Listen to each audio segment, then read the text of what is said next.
अयोध्या नगर निगम स्थित बैसिंग गौशाला से दिल को दहला देने वाली तस्वीरें आने के बाद सवाल है कि आखिर गौशाला प्रभारी पर नगर आयुक्त इतने मेहरबान क्यों हैं। महापौर ऋषिकेश उपाध्याय ने करीब एक माह पहले गौशाला प्रभारी के ऊपर अनियमितता का आरोप लगाते हुए उन्हें हटाने को लेकर नगर विकास मंत्री से भी शिकायत की थी। महापौर के अनुसार गौशाला प्रभारी तथा अयोध्या जोन के सफाई निरीक्षक ब्रजेंद्र वर्मा व पशु चिकित्सक इससे पहले भी इसी गौशाला में अनियमितता के आरोप से निलंबित हो चुके हैं। इसके बाद भी नगर निगम उन्हें पुनः वही जिम्मेदारी सौंपी है। महापौर का कहना है कि विवादित गौशाला प्रभारी के पास अभी भी प्रभार है। मामले को लेकर नगर विकास मंत्री से 2 दिन बाद मुलाकात भी की जाएगी। उन्हें वर्तमान स्थिति की जानकारी भी दी जाएगी। करीब एक माह पूर्व महापौर ऋषिकेश उपाध्याय ने नगर विकास मंत्री को भेजे गए अपने पत्र में कहा था कि नगर निगम के अनियमितता व भ्रष्ट संस्कृति को संरक्षित करने वाले अधिकारियों का संगठित समूह कार्यरत है जो एक दूसरे के पोषक हैं। इन्हीं सब कारणों से नगर निगम के प्रशासनिक अराजकता का वातावरण बना हुआ है। नगर निगम की सेवाएं जन सामान्य के लिए प्रभावी ढंग से संचालित नहीं हो पा रही है। इस मुद्दे पर जब नगर आयुक्त विशाल सिंह से वार्ता की गई तो उन्होंने बैसिंग गौशाला में निराश्रित पशुओं को रखने की बात कही। जनप्रतिनिधियों को दान के लिए अवगत कराया गया है। गौशाला संचालन के लिए नगर निगम के ऊपर अतिरिक्त बोझ है। इसको लेकर के हमारे पास मैन पावर भी नहीं है, फिर भी इसके लिए नगर निगम के द्वारा व्यवस्था की जा रही है। पहले यहाँ भ्रष्टाचार की शिकायतें मिली थी जिस पर मेरे आने के बाद लगाम भी लगाई गई है। देखने वाली बात होगी शासन प्रशासन ऐसे अधिकारियों पर कितनी कार्रवाई करती है, ये तो आने वाला वक्त ही बताएगा। खिलाने आज सुबह बैसिंगपुर गौशाला गए, वहाँ गायों को खिलाने के बाद गौशाला में ऐसी दुर्दशा देख करके जो है हम अपनी आंख से आंसू रोक नहीं पाए। कम से कम वहाँ 10 से 12 गौवंश की मौत आज हुआ था और गाय मरने के बाद बगल में वही जेसीबी लगा था। आनंद फानंद में वहाँ के जो प्रभारी थे सब लोग आए और जेसीबी से जो है गड्ढा करा करके गाय को गड़वाने लगे। वहाँ बहुत ही दयनीय स्थिति थी। गाय कुछ दिन पहले बरसात हुआ था, बरसात में दलदल में फंसी ही गाय, उनको कोई निकालने वाला आता ही नहीं। इतनी तेज धूप है। वहाँ पर जो भी कर्मचारी हैं ज़्यादा भारी मात्रा में ज़्यादा कर्मचारी नहीं है, कम आदमी है जो कि गाय की देख रेख कर रहे हैं। काफ़ी गाय हैं और उनको जब आदमी के लिए बैठने की व्यवस्था नहीं है, न छाए की व्यवस्था है, तो जानवरों की क्या व्यवस्था होगा। वहाँ खुले में जो है अभी कई गौवंश जो है घाम में तड़प तड़प के मर जा रहे हैं। सूखा भूसा उन्हें दिया जा रहा है। चूनी जो है अजीब मात्रा में उनको बदबू कर रहा है, भूसा भी बदबू कर रहा है, सड़ा सड़ा चीज खिला रहे हैं। गाय मरेंगी नहीं तो क्या होगा। कितनी गाय मरी हैं वहाँ पर? आज 10 से 12 गाय मरी थी और उसका वीडियो फोटो जब मैंने बनाया तो वहाँ हमें कुछ लोग गौशाला में रोके तो उनकी बात को न मानते हुए हम अपनी मोटरसाइकिल स्टार्ट कर आगे आए तो 2 मोड़ था। एक मोड़ पर हमें छोड़ दिया गया, दूसरी मोड़ पर 6 बाइक थी। 6 बाइक में एक पल्सर बाइक, एक हीरो होंडा, एक प्लेटिना, 3 गाड़ी जो मैं देखा था और उस पर आदमी डंडा लेकर सवार थे, हमको दौड़ा लिए थे। किसी तरीका के मैं अपना जान बचा करके जब मेन रोड पर आया तो हमें पुलिस का सायरन दिया गया है। फिर उसका सायरन बजाए तो वो लोग जो है भगे। फिर वहाँ पर एक स्थानीय मुर्गी प्लेटफार्म था, उसके यहाँ रुककर 112 फैजाबाद कंट्रोल। देखिए, वायरल वीडियो के विषय में मैं कुछ कहूँ सर्वथा अनुचित होगा। मैं गौशाला प्रबंधन के विषय में बार बार सभी लोगों को अवगत कराता रहा हूँ। माननीय महापौर जी को, सांसद जी को, यहाँ के सभी जो जनप्रतिनिधिगण हैं जिनके माध्यम से हमें दान में कुछ प्राप्त हो सकता है, सभी लोगों को अवगत कराता रहता हूँ। नगर निगम द्वारा जो गौशाला प्रबंधन का कार्य किया जा रहा है उसकी कारण नगर निगम के ऊपर जो अतिरिक्त बोझ है और हमारे पास उस तरह की जो कार्यवाही है उसको करने के लिए दक्ष मैन पावर नहीं है, लेकिन फिर भी पूरे प्रयास के द्वारा ये इतने सबसे बड़ी गौशाला यहाँ बनाई गई है और इस गौशाला में पशुओं के जो निराश्रित पशु हैं, बीमार पशु हैं, बूढ़े पशु हैं जिसको लोग अपने घर से बाहर छोड़ देते हैं, उनको वहाँ पर ले जाके हम लोग रखते हैं। पूरा प्रयास होता है कि गोवंशों की पूरा ख्याल किया जाए और जो उपलब्ध संसाधन है उनके माध्यम से उनका ख्याल करते हुए उनके जितना उनका जो बचा हुआ भाग जीवन का है वो कष्टप्रद न हो, उसको उनको सारी सुख सुविधाएं दी जा सके, उनको भूसा, चारा, हरा चारा, खरी चूनी, पानी, किसी चीज़ की दुर्व्यवस्था ना होने पाए, इसका प्रयास करने का भी हम लोग लगातार कोशिश कर रहे हैं।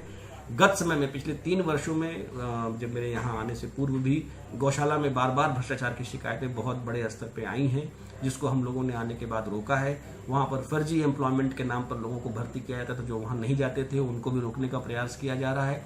इस वजह से कुछ लोग इस पूरे व्यवस्था से शुद्ध हैं, जिनका कि अब शायद दिक्कत हो रही है या किसी तरह की उनको प्रॉब्लम हो रही होगी, इसलिए कई बार कुछ प्रयास इस तरह के किए जाते हैं। इसका कोई अर्थ नहीं है। गौशाला की पूरी व्यवस्था चाक चौबंद है और इसके साथ ही जो वहाँ पर उसको अभी देख रहे थे उस अधिकारी को भी हटा दिया गया है और हम लोग कोशिश करेंगे गौशाला की व्यवस्था जो है उच्चतम स्तर पर खुद देखी जाए और उसकी व्यवस्था को सुधारा जाए।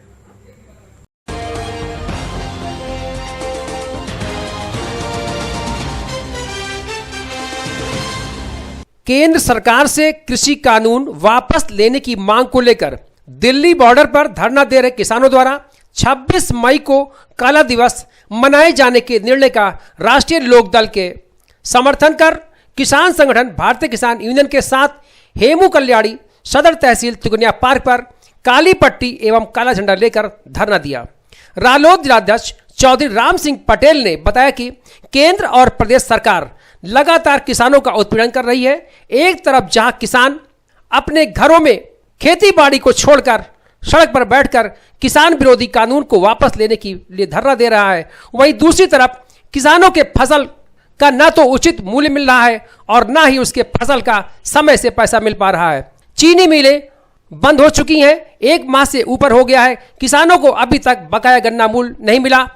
पटेल ने कृषि बिल कानून को वापस लेने, न्यूनतम समर्थन मूल्य लागू किए जाने, डीजल, पेट्रोल, रसोई गैस के बड़े दाम वापस लेने, कोरोना महामारी के लिए अस्पतालों में दवाइयां, ऑक्सीजन पर्याप्त मात्रा में उपलब्ध कराए जाने, नई आर्थिक नीति वापस लेने, श्रम कानूनों को बहाल करने आदि समस्याओं को लेकर आज विशाल धरना प्रदर्शन किया। पूरे प्रदेश में आज काला दिवस किसान मना रहा है। राष्ट्रीय कार्यकारिणी के निर्देशानुसार पूरे प्रदेश का किसान आज अपने घरों पे काला झंडा लगा करके या काला कोई चीज़ दिखा करके जो है जगह जगह धरना प्रदर्शन के माध्यम से जो है पूरा विरोध प्रकट कर रहा है कि ये सरकार, केंद्र सरकार पूरी तरह से किसान विरोधी है और किसान विरोधी सरकार का पूरा एक तरफ से किसान विरोध कर रहा है। वो काला निशान, काला झंडा या काला कपड़ा, कोई भी चीज़ काला लगा करके जो है एक विरोध बताया जा रहा है कि नरेंद्र मोदी किसान विरोधी। बिल्कुल स्पष्ट तौर पे किसान आज खड़ा होकर अपने गांव में विरोध कर रहा है। तहसील जिले पर जहां भी मतलब प्रोग्राम बन रहा है, ये बीमारी को देखते हुए लॉकडाउन का प्रयोग मतलब इसका पालन करते हुए कोविड-19 का कार्यक्रम हर जगह हो रहा है। संख्या कम इसलिए जो है लगाई गई है कि चूंकि बीमारी का वो दौर चल रहा है और जब जरूरत पड़ेगी तो एक तरफ से किसान जो है विरोध ही विरोध मतलब नजर आएगा। उसमें कोई ऐसा संख्या में कोई ऐसा नहीं है कि कम लोग वो करके जो है विरोध कर रहे हैं। जगह जगह ये गांव में, चौराहे चौराहे पर, ब्लॉक में हो रहा है और एक इसका जो है दुरुपयोग हो रहा है। जो इस समय कोविड-19 के तहत जो है पुलिस को जो है छूट दिया है सरकार ने कि आप इसे कंट्रोल करो, तो जो है पुलिस इसकी आड़ में कि कोई इसमें विरोध नहीं कर सकता, ना कोई समय जो है कोई हमारा कुछ कह सकता है, चाहे हम अच्छा करें चाहे बुरा करें। तो इस जनपद अयोध्या में कई थानों की शिकायत हमारे जिला अध्यक्षा के पास आई और हमारे पास कई थानों की शिकायत आई है कि उसमें एक तरफा पुलिस द्वारा कार्रवाई की जा रही है। जो पक्ष मारा जा रहा है उसी को पुलिस भी मार रही है। इसके कई उदाहरण हमारे पास आ चुके हैं और कई थानों के आ चुके हैं। आज डीएम साहब को एक ज्ञापन के माध्यम से अवगत कराया जा रहा है कि इसका दुरुपयोग ना करें, चाहे हमारे पुलिस के भाई हों चाहे जो भी हो। मतलब इस कोविड-19 की आड़ में एक तरफा जो है कार्रवाई करके अपना जो है दूसरा धंधा ना चालू करें, इसे विराम लगावें, अन्यथा की स्थिति में मजबूर होना पड़ेगा। तो कोविड-19 का अगर हम पालन कर रहे हैं इसका मतलब ये नहीं कायर हैं और डरपोक हैं और घरों में बैठे रहेंगे। सख्ती से विरोध किया जाएगा इसका। अगर इसी तरह से पुलिस की हरकत एक तरफा कार्रवाई चलती रही। थानों पे अभी बीकापुर हम लोग गए थे, एक मामले में एनसीआर तक दर्ज नहीं हुआ और एक मामले जो है दूसरे पक्ष का उसका एफआईआर दर्ज हो गया।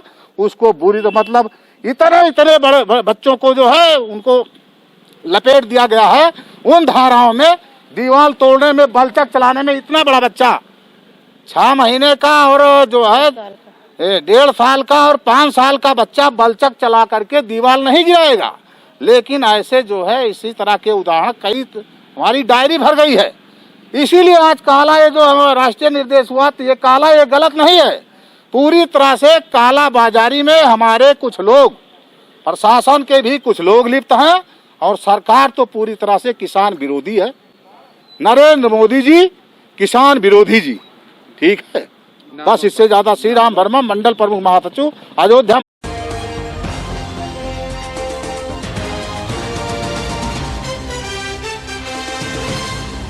मां शांति सेवा फाउंडेशन बेनीगंज कार्यालय पर बुद्ध पूर्णिमा जयंती के पावन अवसर पर संस्था संस्थापक बसंत राम, संस्था अध्यक्ष श्रीमती नेहा कुमारी एवं सुबोध श्रीवास्तव पत्रकार द्वारा संयुक्त रूप से भगवान बुद्ध जी के चित्र पर पुष्प अर्पित कर जयंती मनाई गई। साथ ही वक्फ हसन, नवाब रजा खां मस्जिद चौक एवं मां शांति सेवा फाउंडेशन के सौजन्य से आंशिक कर्फ्यू को देखते हुए लॉकडाउन में बेसहारा जरूरतमंदों को संस्थापक बसंत राम, अध्यक्ष नेहा कुमारी, सुबोध श्रीवास्तव पत्रकार ने दर्जनों लोगों में राशन किट वितरण किया।